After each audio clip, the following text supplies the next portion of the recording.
పాలన గడిచిపోయే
₹2 లక్షల రైతులకు రుణమాఫీ కాలేదు.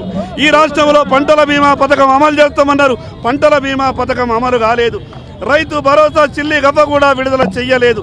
అధికారం వచ్చినటువంటి మరుసటి రోజే రైతు సమస్యలను పరిష్కారం చేస్తానన్నటువంటి కాంగ్రెస్ ప్రభుత్వం రైతు సమస్యల మీద శాసనసభలో చర్చ జరగాలని అనేక సందర్భాల్లో వాయిదా తీర్మానాలను తిరస్కరిస్తున్న సందర్భంలో ఈ ప్రభుత్వానికి కనువిప్పు జరగాలి, రైతు సమస్యల మీద అసెంబ్లీలో చర్చ జరగాలన్న ఆలోచనతోనే ఈరోజు ఎడ్ల బండి మీద అసెంబ్లీకి రావడం జరిగింది.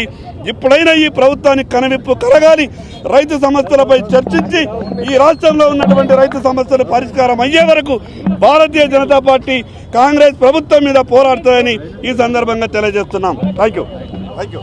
తెలంగాణ రైతాంగానికి నైతిక మద్దతుగా రైతులను మోసం చేసి గద్దెనెక్కిన ఈ రేవంత్ సర్కారు నైతిక బాధ్యత వహించి రైతు భరోసా ఎగ్గొట్టారు, రైతులకు రుణమాఫీ ఎగ్గొట్టారు.